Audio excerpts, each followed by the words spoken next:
Tournez vers celui qui est ma source. J'ai une boîte ici en main. C'est les grains de sénévé ou grains de moutarde. On dit que c'est la plus petite graine, mais quand elle produit, elle donne un gros arbre sur lequel les oiseaux viennent se positionner. Et Jésus dit que si tu as la foi comme un grain de sénévé, tu vas dire à un costaud de montagne d'aller se jeter dans la mer, il va partir. Voici le grain de sénévé. Vraiment, je ne sais pas comment il peut vous dire. Regardez quand ça tombe au sol. Vous ne voyez même pas. C'est petit, c'est le grain de riz divisé par 4. Donc Dieu dit que si ta foi est comme le grain de riz divisé par 4, tu vas dire à une montagne d'aller se jeter sa part. Depuis que tu dis aux montagnes d'aller se jeter là, c'est parti. Donc tu n'as pas la foi comme ça. Ça ne se voit même pas. Ça ne se voit pas. Je souhaiterais, n'est-ce pas, que des gens voient ça. Faites passer, faites passer. Faites passer. Donnez même quelques grains à certaines personnes. Donnez même un grain. Pour que vous voyez. Vous savez que quand on prêche là, pour que les gens voient, faites passer. Voilà un grain de sénévé. Voilà le grain de moutarde. C'est terrible. Vous voyez, c'est ça le grain de sénévé. Faites passer. Donnez que quelqu'un voit que la foi qu'il a là, c'est plus petit que le petit. C'est terrible. Quand moi j'ai eu ça, j'ai dit c'est pas vrai. La violence. Ils s'en emparent. Faites passer, faites passer. Les gens, donnez un au moins à votre rangée. Vous voyez? On dit la foi comme le grain de sénévé. Gloire à Jésus.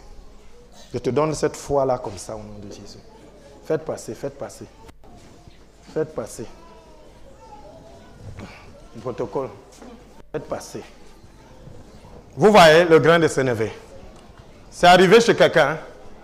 Voilà un grain de sénévé. On vous dit que si votre foi est comme un seul grain là, vous allez dire à la montagne, comme le mont Cameroun, va te jeter dans la mer. Le mont Cameroun va partir se jeter dans la mer. Ouh! Donc ma foi n'est pas comme ça. Faites passer, faites passer. J'ai toujours ça avec moi. Quand ça diminue déjà, quand ma foi diminue, je ne vais pas prendre les grains ici. Je commence à me moquer de moi-même que vraiment. Donc même ça là, et la foi grossit. Vous voyez le grain là?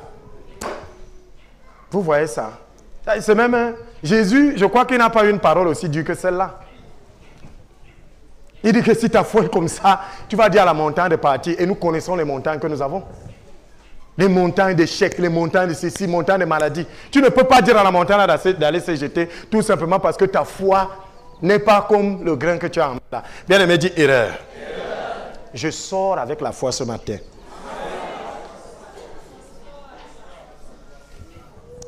Vous avez eu? Oh. Non. Parce qu'il y a une parole qui sera déclarée ce matin. Toute personne qui touche à ce grain, tu reçois la même quantité de foi au nom de Jésus. Il faut donner, faites passer. Ce n'est pas que chacun doit avoir, faites passer. Voilà. Vous savez qu'on communique la foi, non? On communique la foi. On communique la foi. Est-ce que les enfants ont besoin de la foi? Ils ont besoin de nous voir pour avoir la foi. Hein? Bon, c'est bon. Communiquez ça, passez. Sinon, je ne vais pas prêcher. Comment tu filmes, tu veux? Gloire à Jésus. Bizarrement, la boîte, ça coûte très cher. Et c'est normal que ça coûte cher. Parce que le peu qu'il y a dedans produit le gros que nous allons voir tout à l'heure. Me tourner vers celui qui est ma source. Vous savez, il y a un problème de séduction. Entre nous, il y a la séduction. Parfois, nous sommes assis, nous voulons justifier nos actions.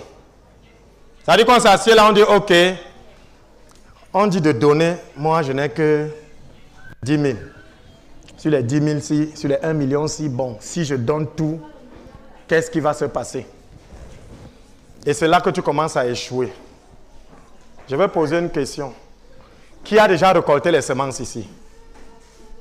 On récolte la production, on ne récolte pas la semence. Vous mangez toutes les semences. Je vais dire quoi? Quand vous avez un sac d'arachide c'est vous qui décidez la quantité qui est semence. Il n'y a pas un arachide écrit dans le sac semence. Donc, il n'y aura pas un argent que tu auras, ou alors quelque chose que tu auras qui serait écrit dessus semence. C'est nous qui décidons ce qui est semence. Dans le champ, on récolte, on sèche, et quand on récolte, on met dans les sacs. Après, quelqu'un dit que non, le sac, c'est sa décision. Il n'y a pas un sac qui dit que semence. Donc si tu attends que ce que tu auras, Dieu va te dire, va semer. J'ai l'impression que tu vas attendre beaucoup. Tu prends la décision. Quand tu veux semer que cette quantité-ci, je sème. Et Dieu dit à quelque chose. C'est Paul qui plante, Apollos arrose, mais c'est Dieu qui fait croître. Dieu ne plante pas, il n'arrose pas. C'est nous qui le faisons. Lui, dès que c'est planté, il fait croître. Donc, je vais d'abord enlever de ton esprit l'histoire que Dieu m'a dit d'aller arrêter ça. Si tu attends, à d'autres, il dit de faire. Quand il y a quelque chose de décisif et qu'il voit que tu risques de rater. Mais la majorité d'entre eux se tait. Et il te voit. Quand tu viens le louer, ce n'est pas grave. Mais si tu es pauvre, lui prend le moment là. Mais tes cris que tu envoies là, à la maison là, Satan, lui, il est fier. Prenons Galates chapitre 6, verset 7. Galates 6, 7. Galates chapitre 6, verset 7, il est écrit. Ne vous y trompez pas, on ne se moque pas de Dieu. Ce qu'un homme aura semé, il le moissonnera aussi. Donc, il y a beaucoup qui viennent se moquer de Dieu là. Seigneur, donne-moi ceci. Seigneur, donne-moi ceci. Tu t'as dit, pendant que tu pries là, tu te moques de Dieu. Tu es en abomination devant le Seigneur. Si tu n'as rien semé, ne prie pas pour récolter. Hein. Allez qu'on vous donne un champ. Ne semez rien. Parlez en langue là-bas si vous voulez. Il n'y aura rien qui va pousser. Les herbes même vont beaucoup pousser. Je parle ici aux gens, non? Quand vous n'avez pas semé, reprends le passage. Reprends. Il est écrit, je lis au nom de Jésus-Christ, Galates 6, 7. Ne vous y trompez pas. On ne se moque pas de Dieu. Ce qu'un homme aura semé, il le moissonnera aussi. Donc, ne vous trompez pas. Hein? Ne te séduis pas là où tu es là. Donc, pas de polémique. Ne sème pas vraiment. On va se revoir l'année prochaine. On va louer notre Dieu. Tu auras le même habit qu'avant. Il n'y a pas de problème. Tu vas laver le sol à l'église. Il n'y a pas de problème. Tu seras béni pour le sol. Tu donnes ton temps à Dieu. Tu vas même vivre longtemps parce que tu as semé le temps et tu récolteras le temps, mais dans la pauvreté. Et tu peux même blasphémer. Tu vas m'appeler la mort, il va refuser parce qu'il faut que tu consommes le temps que tu as semé. Lundi, nous sommes à l'église, mardi et tout. Moi, particulièrement, 7 sur 7, je suis là. Je suis dans la face de Dieu. Je suis devant la face du Seigneur. Je sème le temps. Je vais vivre longtemps. J'ai semé le temps. Mais il faut que cette vie longue-là soit agrémentée quand même. Qui ici refuserait de se déplacer dans une Mercedes? Qui? Nous tous, on se retrouve ici, mais chacun a utilisé un moyen de transport. Et notre joie dépend parfois de ce moyen de transport. Je vais vous dire quelque chose. Il faut être très fort pour que tu aies marché à pied et tu viennes louer comme moi qui est venu dans une voiture. Il faut être très fort. Si tu le peux et que tu veux continuer, vas-y. Mais il y a quelque chose que tu dois connaître. C'est ce que tu as semé que tu es en train de récolter. Donc, on ne se moque pas de Dieu. Ça veut dire que vous vous moquez de Dieu quand vous voulez récolter, quand vous n'avez pas semé. C'est une moquerie. C'est un peu comme vous êtes dans votre maison, vous vous levez, chaque jour vous dites aux voisins, allons semer. Il a un terrain, allons semer. Il dort, il ne fait rien, il se lève. Le soir, quand vous rentrez, tu manges, tu l'invites, il vient aussi manger. Vous riez de la même façon. Lors des récoltes, toi tu dis, bon, je m'en vais récolter. Dès que tu sors aussi pour récolter, ta première réaction, c'est que tu vas rire. Tu vas rire. Pourquoi tu ris? Que donc tu vas aussi aller récolter en disant comment? En faisant comment? Tu es sérieux quand tu lui dis ça? Non, tu ris. Tu dis, donc même toi tu vas aller récolter. C'est pas ça? On ne se moque donc pas de Dieu. Vous voyez comment vous moquez de la personne qui va aller récolter pendant que vous sémiez, va aller récolter? Et il n'a pas semé. Vous voyez comment vous moquez de lui? C'est la même chose qui vous arrive. Soyez spirituel. Vous savez que les pentecôtistes, c'est ça. Robokoto Satamati. Oui. Allez-y. Mais je vous assure, c'est ce qui est dans la terre qui pousse. Mettez l'engrais comme vous voulez. Arrosez comme vous voulez. C'est ce qui est dedans qui va pousser. L'arrosage, les engrais que vous mettez influencent le sol simplement pour que ce qui est planté pousse. Ne sème pas, je t'assure, ne t'attends pas à récolter. Parce que c'est Dieu qui fait croître ce qu'on sème. Dieu ne sème pas. Dieu a déjà semé son fils Jésus et nous sommes récoltés aujourd'hui. Je parle ici à quelqu'un. Vous savez, quand on est dans l'évangile, ce n'est pas nous qui avons tort. C'est-à-dire le peuple de Dieu, c'est nous les prédicateurs. Il y a des prédicateurs métaphysiques qui amènent la philosophie dans l'œuvre de Dieu. J'ai dit, je pose une question. Les sacrificateurs ont dit, est-ce que ces gens ne sont pas les gens du peuple? Les apôtres qui ont bouleversé le monde, les sénadrins qui étaient les érudits. Un type s'est levé et dit, ok, est-ce que ces gens qui soulèvent Jérusalem ne sont-ils pas les gens du peuple? C'est-à-dire des gens illettrés? Vous partez faire 14 ans d'études pour venir comprendre, à dire à quelqu'un qu'il doit semer pour récolter. Bon, il te dit, il faut semer pour récolter. J'ai fait 14 ans.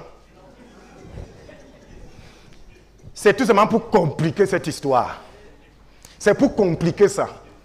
J'ai mes fils spirituels là, qui sont beaucoup des apôtres. J'ai mis quelque chose dans le forum. J'ai mis un texte dans le forum. J'ai dit, réagissez. Waouh, il n'y a qu'un seul. L'autre me dit, quand on sème dans le spirituel, on sème dans le spirituel comment? On sème dans le spirituel, on s'attend à récolter dans le spirituel. Depuis que tu récoltes dans le spirituel, là, où est ça? Laissez la métaphysique. Dieu qui est invisible, qui vous dit que le monde est visible et invisible, pour vous expliquer l'invisible, prend quelque chose de visible pour vous montrer. Ça veut dire que si vous voulez comprendre ce que vous ne voyez pas, comprenez ce que vous voyez. Quand on vous dit que le royaume des cieux c'est comme une graine, tu cherches encore quoi? Va prendre la graine. C'est pour ça que quand je prêche, quand je prépare les messages, si vous arrivez là où je prépare, vous allez voir le morceau de canne, vous allez voir le manioc, parce que je suis dans un passage où on parlait des semences. Il faut donc que je prenne, je regarde la semence pour comprendre ce qui se passe dans l'invisible par rapport à la semence. On me dit le royaume des cieux c'est comme un grain. Je prends d'abord le grain là. Je prends le grain. On me précise le grain. Je n'ai pas acheté le grain et se lever. On me dit que si tu as fouillé comme ça, tu vas dire à la montagne de partir. Ça veut dire qu'une petite semence peut résoudre un gros problème. Le comment, et Dieu a dit le comment ne vous concerne pas. Il a dit, toi tu veux conjuguer que dans le petit s'il va, vous voyez, tu te perds. Bien aimé, vous récoltez ce que vous semez. Je vous assure, vous ne récoltez que ce que vous semez. Vous voulez changer la récolte? Laissez, finissez de récolter ce qui a déjà été semé parce que vous allez récolter ça. Commencez donc à semer aujourd'hui pour que la récolte d'aujourd'hui suive. Tu veux commencer un projet aujourd'hui. Tu sèmes aujourd'hui. Comment tu penses que c'est la semence d'aujourd'hui qui va réagir là? Il y a un temps pour semer, un temps pour pousser et un temps pour récolter. Le temps de pousser là, tu le mets où? Je parle à quelqu'un. Prenons Marc chapitre 4, versets 24 à 32. Marc chapitre 4, versets 24 à 32. Marc chapitre 4, 24 à 32. Je lis au nom de Jésus-Christ. Il est écrit. Pardon. Il leur dit encore, prenez garde à ce que vous entendez. On vous mesurera avec la mesure dont vous vous serez servi et on y ajoutera pour vous. Car on donnera à celui qui a, mais à celui qui n'a pas, on notera même ce qu'il a. Attends un peu. Il y a les projets dans l'église, je n'ai pas. Voilà vos réponses, non? Écoutez bien, c'est où là? 24, Marc 4, 24. Je vais lire 24 là. 25 dit, écoutez, il faut... Oh yeah. J'aimerais que vous saisissiez. C'est quand moi j'ai saisi ça que j'ai cessé. Je suis devenu riche du coup. Amen. On dit de faire quelque chose, peut-être à l'église, pour l'avancement de l'œuvre. Tu dis tu n'as pas. Voilà ce qui t'arrive dès que tu déclares que tu n'as pas. Il dit, Car on donnera à celui qui a, mais à celui qui n'a pas, on notera même ce qu'il a. Dès que tu dis, je n'ai pas, voilà la parole qui entre dans ta vie, tu deviens encore pauvre. Comme. Je vous dis que les bouches, c'est ça nos problèmes. C'est ta bouche parfois ton problème. Tu vas voir quelqu'un, depuis qu'on dit, les Jésus sont là, prospérité, mariage et tout, c'est là. Mais quand je distribue, il ne peut pas s'empêcher de dire que moi je ne voulais pas leur qualité ici. Immédiatement, c'est détruit. Reviens poser. Ne sors même plus avec. C'est fini. Tu as détruit la semence. Et c'est l'ignorance du royaume des cieux qui fait que les pentecôtistes parlent trop pour ne rien dire. Si tu ne peux pas savoir, tu parles en langue. Dieu va te faire dire les bonnes choses. Je parle ici à quelqu'un. Le verset 25 dit ceci. Ah, on donnera à celui qui a. On peut te dire, il faut participer. Tu dis, j'ai. Là, on te donnera. Et à celui qui n'a pas, comme tu as dit que tu n'as pas, on notera même ce que tu as. Vous voulez quoi? Quand on disait ça comment? En Maka? C'est des principes spirituels. Et mon peuple périt faute de connaissance. Effectivement. On dit qu'il y a ceci, on désigne que toi, la main, c'est là, tu fais l'hôtel. Tu restes comme ça, tu dis que moi, est-ce que moi j'ai même l'argent? C'est à ce moment que tu es devenu pauvre, parce qu'on est venu enlever même le peu que tu as là. Tu vas rentrer à la maison, ce que tu penses que tu as gardé là, l'enfant tombe malade, tu pars, tu soignes. Tu crois que qui a pris ça? Tu rentres chez toi, le peu que tu as gardé là, tu en prends même que maman est malade là-bas, tu prends. Tu ne sais pas que le dévoreur vient d'enlever. À cause de la réponse que tu as donnée. On a dit, on ajoutera à celui qui a et on enlèvera à celui qui n'a pas, même ce qu'il a. Comment on peut venir enlever quelque chose quand tu n'as pas? C'est par la bouche. Puisqu'il faut que, comme tu as dit que tu n'as pas, il faut que ce que tu dises corresponde à la vérité. Mais tu as un peu. Voilà pourquoi on va venir enlever même le peu que tu as pour que ce soit conforme à ce que tu as dit. Je ferai ainsi que vous avez parlé à mes oreilles. Il y a un peu et tu dis que tu n'as pas. Oh, comment ta parole et la vérité soient différentes? Tu as dit que tu n'as pas, même le peu que tu as là, on va venir enlever pour que effectivement tu n'aies pas. Je parle aux gens. L'obéissance vaut mieux que le sacrifice, hein. Parfois. Continue au nom de Jésus. Verset 26. Il dit encore, il en est du royaume de Dieu, comme quand un homme jette de la semence en terre, qu'il dorme ou qu'il veille, nuit et jour, la semence germe et croît sans qu'il sache quoi. Comment? Donc le royaume des cieux, c'est comme la semence. Tu veux comprendre comment ça fonctionne? Regarde comment la semence fonctionne. Quand tu jettes en terre, tu dors. Nuit et jour, tu ne sais pas comment. Ça va germer. Prends alors la chaise. Quand tu finis de mettre l'arachide, tu vas t'asseoir au champ. Tu vas rentrer malade. Finalement, quand ça va germer, quand ça va récolter, tu seras mort et quelqu'un d'autre va venir récolter. Ça se manifeste comment? Depuis que j'ai alors semé là, est-ce que je vois? Tu es en train de tuer ta semence. Vas-y. Verset 28. La terre produit d'elle-même d'abord l'herbe, puis l'épi, puis le grain tout formé dans l'épi. Et dès que le fruit est mûr, on y met la faucille, car la moisson est là. Bien. Vas-y. Verset 30. Il dit encore, à quoi comparerons-nous le royaume de Dieu, ou par quelle parabole le représenterons-nous? Attends. Vous voulez comprendre le royaume de Dieu, non? Votre attention doit venir sur ce qui va suivre. Vous connaissez le royaume de Dieu, vous avez vu? Non. Mais vous voulez connaître comment ça marche, on va par comparaison. Donc si vous comprenez la comparaison, vous aurez compris le royaume. Ça veut dire que le royaume et ce qu'on va vous dire là fonctionne de manière parallèle. Vous levez la main ici, dans le royaume, la main là est levée. C'est ce que ça veut dire. À quoi comparerons-nous le royaume? Suivez donc ce qui va se dire. C'est quand vous aurez compris ça que vous avez compris le royaume. Parce que le royaume, vous ne voyez pas. Je parle aux gens. Maintenant, allons-y donc, comprendre le royaume. 31. Il est semblable à un grain de sénévé qui, lorsqu'on le sème en terre, est la plus petite de toutes les semences qui sont sur la terre, mais lorsqu'il a été semé, il monte, devient plus grand que tous les légumes et pousse de grandes branches, en sorte que les oiseaux du ciel peuvent habiter sous son ombre. Voilà le secret de la prospérité. Il y a des choses très précises. On dit, le royaume de Dieu, c'est comme un grain de sénévé. Dès que vous prenez le grain de sénévé, vous voyez petit. C'est pour ça qu'un seul pas chasse un village de démons. Vous pouvez, vous seul, avec l'aide du Saint-Esprit, vous êtes un, vous chassez un village de démons. Donc le royaume de Dieu est comme un grain de sénévé.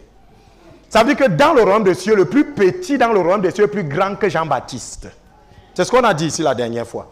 La petitesse du royaume des cieux est plus grande que la grandeur du monde.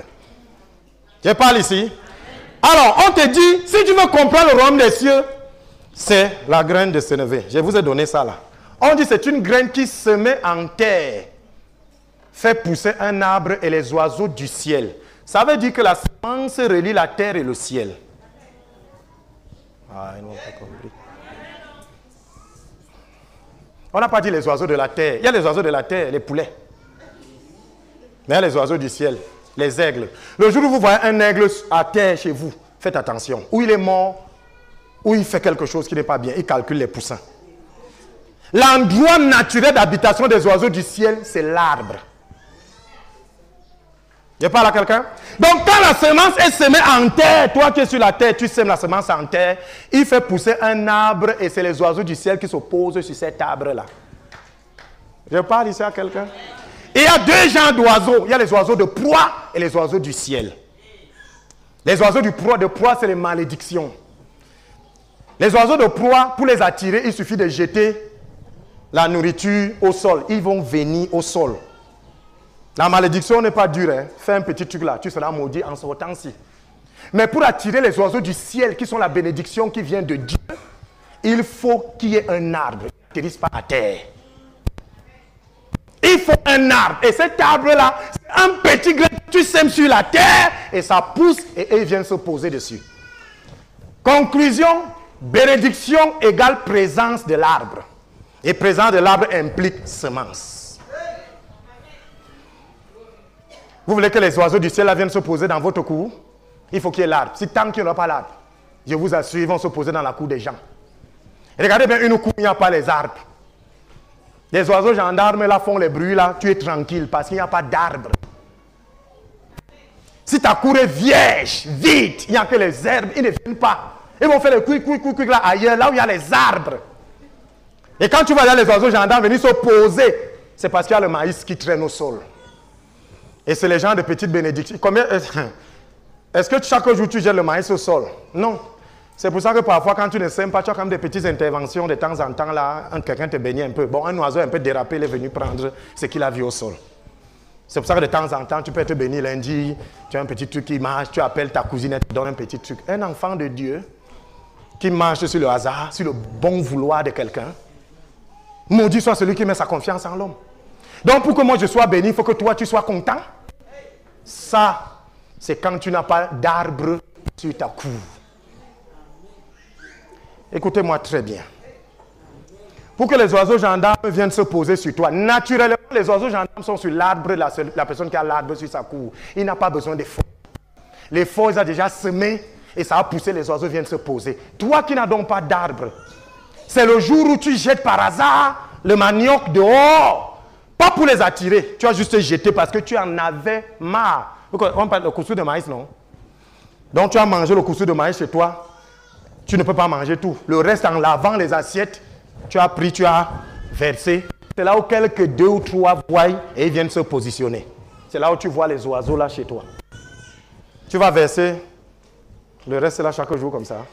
C'est pour ça que chaque jour, tu as de temps en temps quelques bénédictions. Tu ne sais même pas d'où elles viennent. Tu dis que ah, Dieu m'a béni. Ça là, tu pôles. On ne récolte pas dans le champ qu'on n'a pas semé. Moi, je me pose souvent la question que ça est arrivé comment? Il faut que je voie où la semence elle vient. Sinon, hein, ça risque de partir très vite.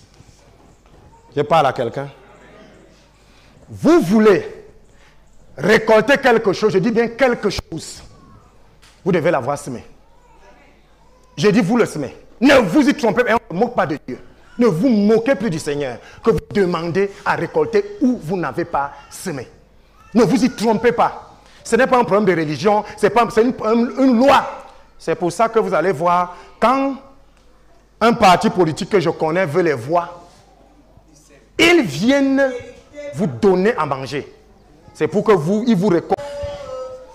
Et la saison des récoltes se déclenche par la saison des semailles.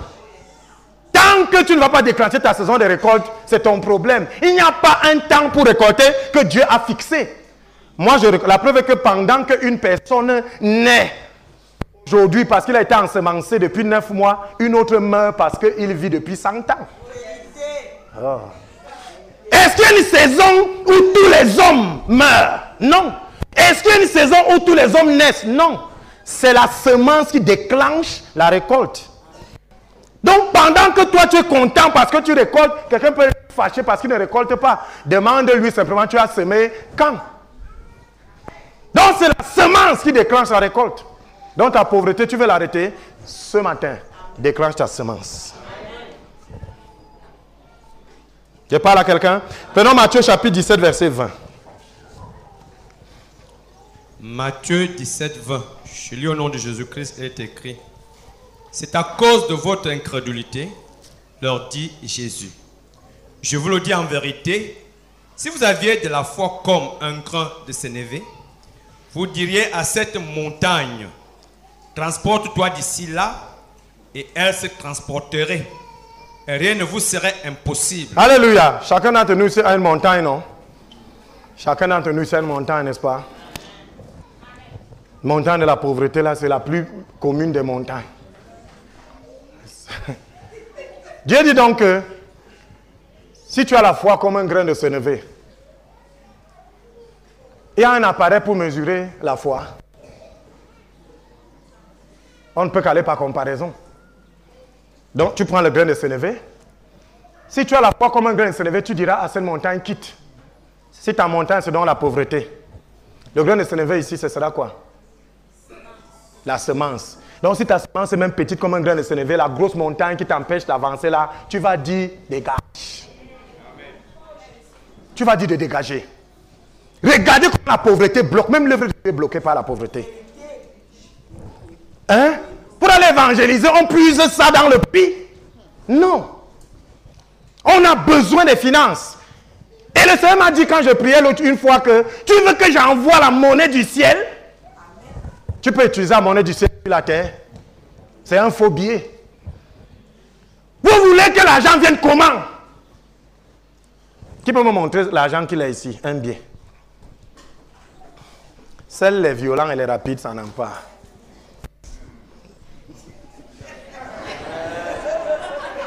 Gloire à Jésus. Dans cette histoire-ci, je ne vois pas le ciel quelque part. Je vois tout ce qui est sur la terre. Je vois une photo d'homme. Si ça va au ciel, Dieu ne peut pas accepter puisqu'il y a des représentations. Vous ne vous ferez pas de représentations. Il refusera. Alléluia. Je vois le bois. Je vois tout ça, c'est une monnaie d'homme. Ça n'a cours que sur terre et dans un seul endroit, le Cameroun, en Afrique centrale. Vous amenez ça aux États-Unis, il faut changer. Si l'argent qui est sur terre, j'amène aux États-Unis pour utiliser, il faut changer. Tu vas aller avec ça au ciel, il faut aussi changer. Il parle à quelqu'un? Et le changement du ciel, c'est par la foi. Maintenant, Dieu te dit donc que si tu veux récolter ça sur la terre, sème ça sur la terre, et le changement va se faire afin que les oiseaux du ciel se posent quand ça aura poussé.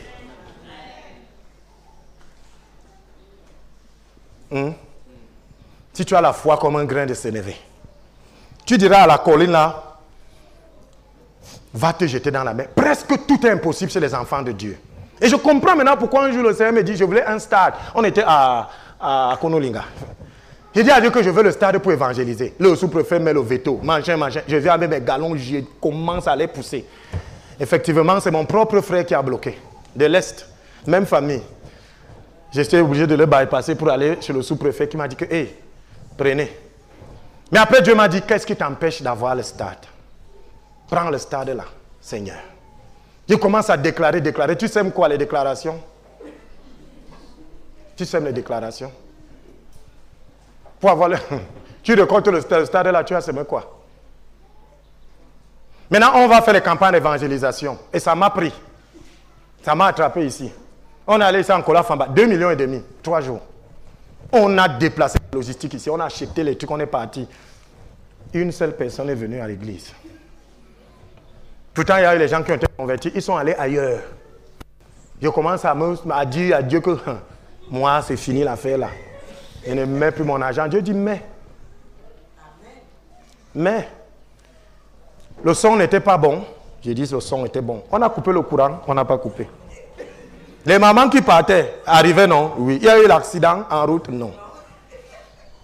Tu as semé pour avoir le courant? J'ai dit oui, il y a le courant. Tu as donné l'argent pour louer les bus? J'ai donné. Ils n'ont pas porté, ils ont porté. Tu as donné l'argent pour qu'on mange? Les gens ont mangé, j'ai dit oui. Il dit, tu veux m'arracher ma semence, pourquoi? Je suis resté comme ça. Comment est-ce que j'arrache la semence? Dieu a semé Jésus pour récolter les âmes. Ça veut dire que dans tout ce que j'ai mis pour la sono, il y a eu la sono. Dans ce que j'ai mis pour le déplacement, il y a eu le déplacement. Il y a eu les danses. On a invité les gens, on a fait le café, les gens sont venus boire le café. Les gens ne sont-ils pas venus boire le café? Mais tu as voulu qu'ils viennent dans ton assemblée, tu as semé pour les recevoir quand? Dès qu'on a fini de prêcher, les gens qui ont été convertis sont allés dans les assemblées qui ont semé pour les avoir. C'est pour ça que toi, pasteur, quand tu prépares une campagne d'évangélisation, n'oublie pas la semence pour les âmes. Tu sèmes pour les affiches. Il n'y avait pas les affiches. On a déchiré les affiches, non. Les affiches étaient là. Tu sèmes pour qu'il y ait la publicité à la radio. Il n'y a pas eu la publicité. Tu as semé pour avoir toutes ces choses. Ne les as-tu pas eues? J'ai dit oui. Il dit, où est la semence pour recevoir les âmes dans ton assemblée? C'est que sûr, pendant que tu prêches, les âmes qui sont converties iront dans d'autres assemblées qui sont le corps de Christ. Parce que Dieu a semé pour qu'ils viennent à Christ. Ils sont venus à Christ. Mais pour venir dans ton assemblée, afin que les dîmes et les offrandes, tu les touches, tu dois semer. Et cela, j'ai compris. Donc maintenant, avant d'organiser une campagne d'évangélisation, je dois semer dans une autre assemblée. Je dois semer chez mon Père spirituel afin que les âmes viennent. Ah. Semence et récolte. Et c'est de ça que l'église pentecôtiste a besoin. C'est de ça qu'on a besoin. On est dans les prières, Seigneur, libère, libère. Il dit la loi de la semence et de la récolte ne disparaîtra jamais. Est-ce qu'il n'y a pas un jour, il n'y a pas la nuit? Quand tu étais païen, il y avait le jour et la nuit, non? Quand tu es né de nouveau, le jour et la nuit ont disparu. Donc la loi de la semence et de la récolte s'applique de la même façon. Tu veux récolter? Tu as semé où? Tu as semé quand? Asseyez-vous. Donc, et c'est de ça qu'il est question. Parce que nous, on ne comprend pas. Je prêche, personne. Et le petit, il est même déjà parti au Tchad. Il est venu dire au revoir dimanche dernier. Un petit gars, il est parti, il a épousé une fille tchadienne. Il est venu me dire au revoir, il savait tous ses bagages, il est parti au Tchad. Il dit même le peu là même est parti.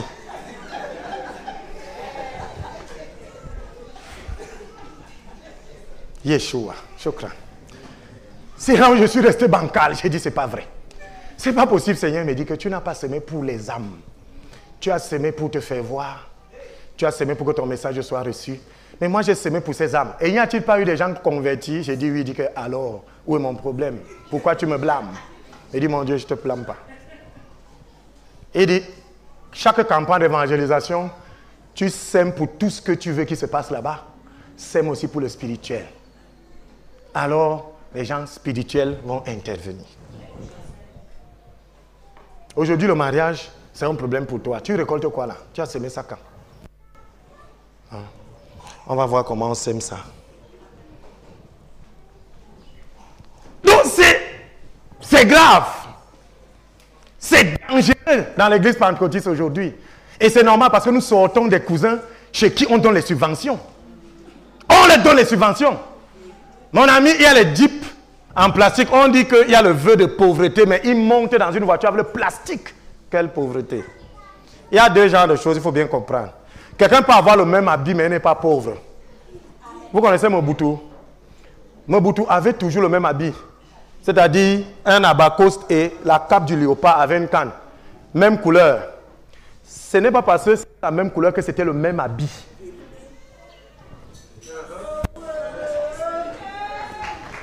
Donc, c'est des tromperies. Ils disent qu'on s'habille un seul tissu, non, on n'est pas pauvre. Alors que le un habit là, il a sa sang.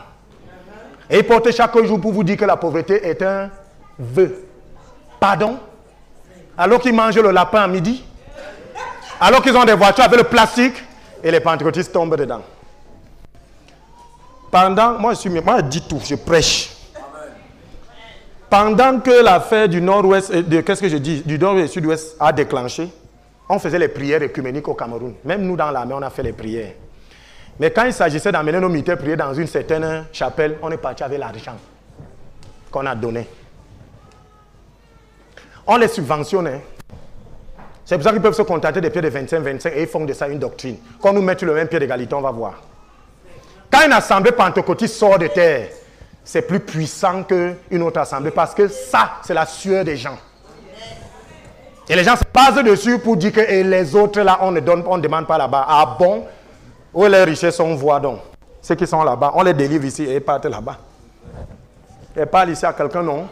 Alléluia. Maintenant, une deuxième erreur que nous commettons, c'est que nous ne nous tournons pas vers Dieu qui est la source. Ah oui. Et comment? Quand je te dis, viens un peu, ne prends pas l'option. Hein.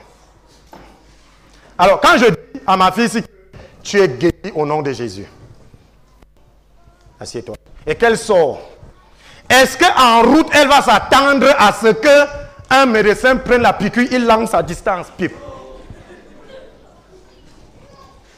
Ou alors un vamba sort là, il prend l'eau, il fait c'est que comme elle a été guérie, elle rentre à la maison, c'est Dieu qui l'a guérie au travers des mains, elle va attendre.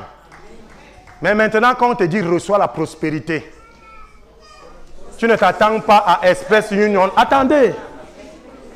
Si je prie pour toi et te dis reçois la prospérité, tu peux aussi rentrer chez toi et aller t'asseoir et savoir que l'homme de Dieu a dit que tu es prospère. N'est-ce pas? Tu vas te dire que probablement c'est un oncle qui va t'appeler pour prendre l'argent. Ou alors un Express Union qui va tomber.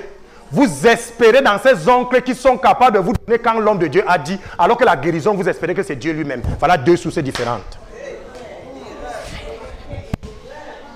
Gravissime erreur. Grave. Reçois la guérison. Je reçois. Et tu rentres chez toi. Le lendemain, tu te lèves. Tu es guéri. Par l'intervention d'un médecin. Tu n'as pas espéré ça. Tu passes même un hôpital à côté. Tu dis que ça peut enlever ma foi. Mais on dit reçois la richesse au nom de Jésus. Tu rentres chez toi. Tu poses ton téléphone.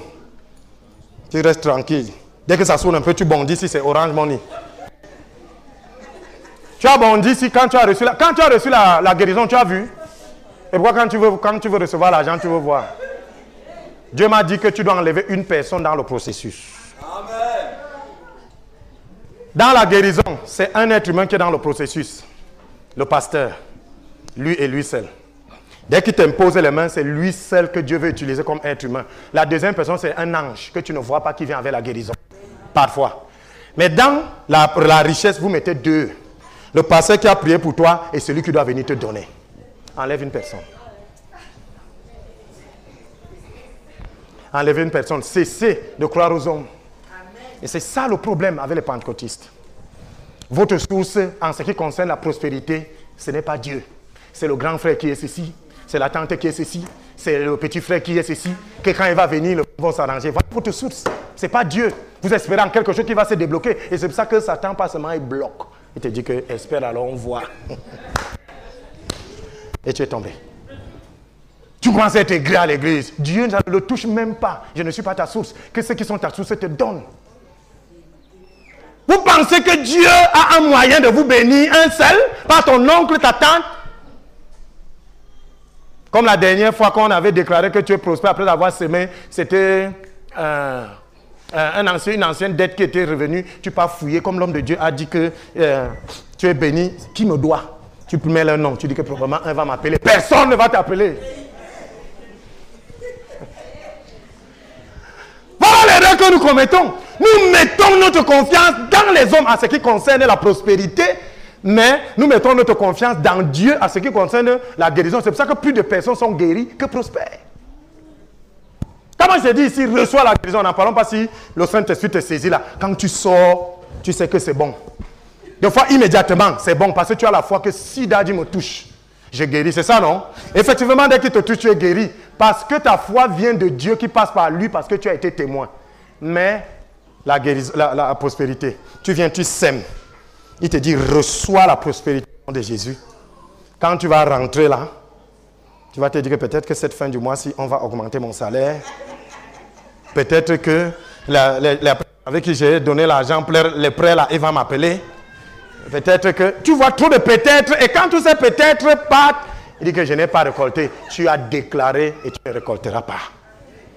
C'est pour ça qu'on est pauvre. Parce que notre source de bénédiction en ce qui concerne la prospérité, c'est dans les hommes. Ce n'est pas dans Dieu. J'ai été choqué. Moi-même, j'étais dedans. Seigneur, les gens ne payent pas les dîmes au tabernacle. Il m'a dit que ta voix n'est pas les hommes du tabernacle. Et je vous dis que la majorité des bénédictions qui arrivent au tabernacle ne sont pas les gens d'ici.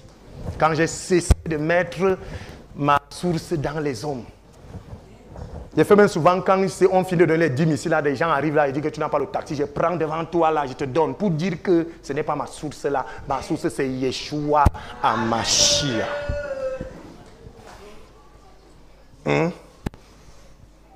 C'est de ça qu'il est question.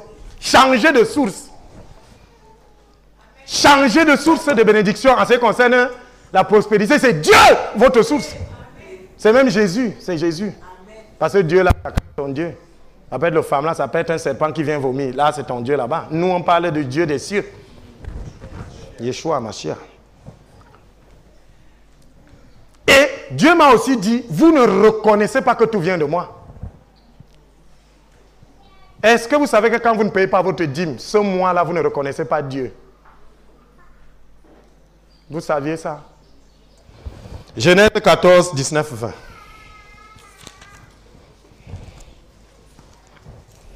Je suis en train de voir la prospérité c'est-à-dire renverser quelqu'un ici au nom de Jésus.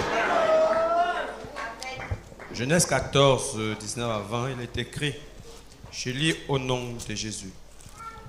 Il bénit Abraham et dit, béni soit Abraham par le Dieu très haut, maître du ciel et de la terre. Béni soit le Dieu très haut qui a livré tes ennemis entre tes mains.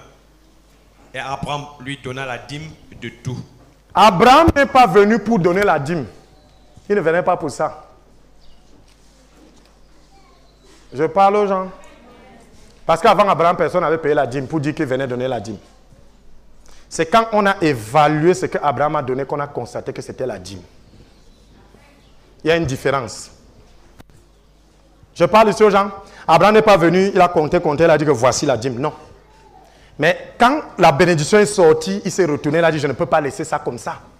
Il a pris les meilleures choses de ce qu'il avait. C'est quand il a placé et on est venu évaluer que ça correspondait à la dîme. Je parle ici aux gens. Regardez, il y a 3 choses qui se passent dans la bénédiction. Béni soit le Dieu très haut. Pourquoi le Dieu très haut? Parce qu'il y a beaucoup de gens ici qui ont placé leur Dieu haut. Avant, c'était facile. Avant, les gens adoraient les idoles. Et on plaçait les idoles sur les montagnes, les hauts lieux. Et même aujourd'hui, ils mettent les idoles là sur les montagnes là. C'est ça, non? Dans ton village, c'est l'arbre, non? Parce que l'arbre est en haut. Quand vous allez dans un plateau ici à Yaoundé, les idoles là sont là-bas, non? Parce que c'est les hauts lieux. Maintenant, quand Melchisedec arrive, comme dans ce temps-là, comme dans ce temps-ci, on adorait les dieux qui étaient haut placés. Lui, il a dit, béni soit le Dieu très haut. Plus haut que le Dieu haut que vous avez là. Je parle ici aux gens. Les gens ont placé Dieu tellement haut dans leur vie. Soit c'est leur mari. Donc, c'est vos sources-là que Dieu dit, il faut les abaisser afin que je sois le Dieu très haut. Vous ne pouvez pas payer la dîme à Dieu alors que votre bénédiction vient de quelqu'un d'autre. D'autres font, ils suivent l'évangile quelque part, ils payent la dîme quelque part. Je te dis que la catastrophe. C'est quand la bénédiction a fini de tomber que Abraham a payé la dîme à celui qui le bénissait. Qui te bénit? Vous voyez, on s'assied, on fait des choses. Qui vous a même appris comme ça? Béni soit Abraham, béni soit le Dieu très haut, possesseur de la terre et du ciel. Vous comprenez? Comme pour vous dire que ce que vous avez là vient d'autrui. Il est le possesseur de la terre et du ciel. Tu loues la portion de terrain que tu cultives là. Tu savais ça? Tu savais? Tu as le titre foncier, non? Tu as le titre foncier? Alors réponds-moi. Tu as les titres fonciers, non? C'est ton terrain, non? Tu es en location. Ça énerve. Ça ne doit pas t'énerver. Tu es en location. Parce que le possesseur de la terre et du ciel, c'est Yeshua Hamashiach. Tu loues simplement. Et tu as un délai de location. Le délai là, c'est quoi? Ah ah!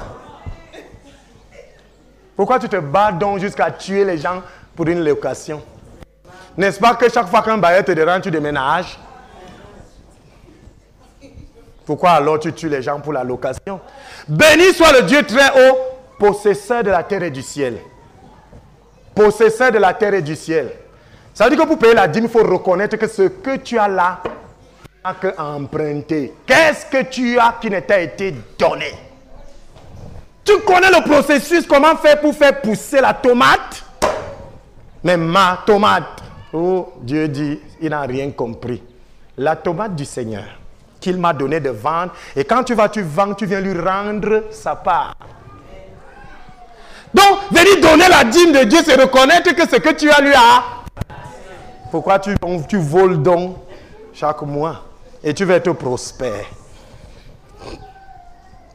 Béni soit le Dieu très haut, celui qui est au-dessus de Dieu, que nous avons mis haut nous-mêmes là, possesseur de la terre et du ciel, qui te délivre de tous tes ennemis. Abraham a battu 3 ou 4 armées avec 300 personnes. Voilà pourquoi Dieu fait souvent, c'est un peu qui prend la victoire sur beaucoup pour que tu reconnaisses que ce n'est pas le peu là, mais c'est lui. Les 300 hommes de Gédéon, les 300, vous voyez, Dieu a diminué tellement Israël qu'il a dit prendre les 300-ci. Et c'était les 300 les plus bêtes qu'il a envoyés afin que lors de la victoire, on reconnaisse que ce ne sont pas ces 300 hommes, c'est le Dieu d'Israël. Donc, Abraham vient d'avoir une victoire avec 300 personnes sur 4 armées ou 5 armées, je ne sais plus bien. Il était donc hors de question pour lui de dire que c'est lui qui a gagné. Melchisedec vient lui dire, béni soit le Dieu très haut, possesseur de la terre et du ciel, qui t'a donné la victoire sur tes ennemis. Tu as combien d'ennemis? Tu peux les compter. Si vous voyez les démons qui sont contre vous, vous allez avoir peur. Mais vous voulez souvent les affronter vous-même. C'est avec un peu et Dieu qu'on affronte beaucoup. Écoutez, le Seigneur m'a fait comprendre ça un jour comme ça. Il m'a dit, prends 341. C'est les bons chiffres, non? Il y a 3 qui est grand, il y a 4 qui est grand, il y a 1 qui est grand. Mais prends 300 000. Il n'y a que 3 qui est grand, beaucoup de zéros. Mais la somme là est grande. Quand les zéros dans une assemblée ont leur place, il y a la victoire. Si vous prenez les zéros de 300 000, vous mettez devant, il n'y a rien. Mais si vous trouvez la bonne position des zéros en mettant derrière, vous allez récolter. Donc le peu que tu as là, ça dépend de là où tu viens poser. Si tu poses le peu que tu as là quelque part, il n'y aura rien. Mais si tu poses quelque part, il y aura quelque chose. Est-ce que je parle même à quelqu'un ici? Gloire à Jésus. Alléluia. On dit, qui a délivré Abraham de tous ses ennemis, et il y a un point d'exclamation, et Abraham paya la dîme. C'est-à-dire que c'est violent. Parce que c'est le Dieu très haut qui est là, que je sais. Parce qu'il est le propriétaire de la terre et du ciel, et parce qu'il me donne la victoire, je dois lui payer la dîme. Et Abraham lui paya la dîme. Et je vous dis, Abraham, quand le Saint-Esprit me dit, il dit qu'Abraham ne s'est pas placé comme ça, il a pris sa quantité, il a fendu. Il dit que voici la dîme. Non, il est allé dans tout ce, il a appelé les gens, c'était beaucoup. Il a dit, sélectionnez-moi les meilleurs. Sur les bœufs, on est parti prendre les meilleurs bœufs qu'on a mis. Sur l'or, les meilleurs. Et c'est quand on a fini de mettre en fin de soirée qu'il a dit, ok, faites-moi le bilan. Dès qu'on a fait le bilan, on a constaté que c'était la 10e partie de tout ce qu'il avait. Et précision, quand vous finissez de lire, vous verrez que Abraham a rendu tout ce qui est resté au roi de Sodome. Et il a payé la dîme de Dieu. Et vous connaissez les richesses d'Abraham. Donc les gens qui disent qu'on ne paye pas la dîme, là, vous font reconnaître que Dieu ne possède pas ce que vous avez. qui n'est pas le maître de ce que vous avez. Et c'est pour ça que vous vous battez donc pour ce que vous avez. Ça, c'était dans l'Ancien Testament, n'est-ce pas? On va dire ça. On dit que c'était dans la loi. La loi, c'est la loi de Moïse. Vous comprenez même qu'Abraham vient avant Moïse, donc c'est même déjà faux. Maintenant, si vous dites que c'est un truc ancien, on ne nous a pas dit d'être... Nous ne sommes pas les fils de Moïse. Nous ne sommes pas les fils de David. Nous sommes les fils d'Abraham. Ça veut dire que chaque personne imite son père. Donc s'il y a quelqu'un que je dois imiter, c'est Abraham, parce que je suis fils d'Abraham. Abraham a payé la dîme, je dois payer la dîme. De la manière qu'Abraham, il a payé la dîme. Maintenant, quand nous revenons donc dans le Nouveau Testament, béni soit le Dieu très haut. Le Dieu très haut, n'est-ce pas? Alors je connais quelqu'un dont le nom est au-dessus de tout nom. Il a aussi un nom très haut. Béni soit le Dieu très haut. Je traduis ça dans le Nouveau Testament en « Il a reçu le nom au-dessus de nom ». Donc son nom est très haut. Parce que si un nom haut, son nom est haut. Si un nom haut, son nom est haut. Finalement, son nom est très haut. Jésus. Vous voyez la corrélation? Possesseur de la terre et du ciel. Il lui a été remis l'autorité.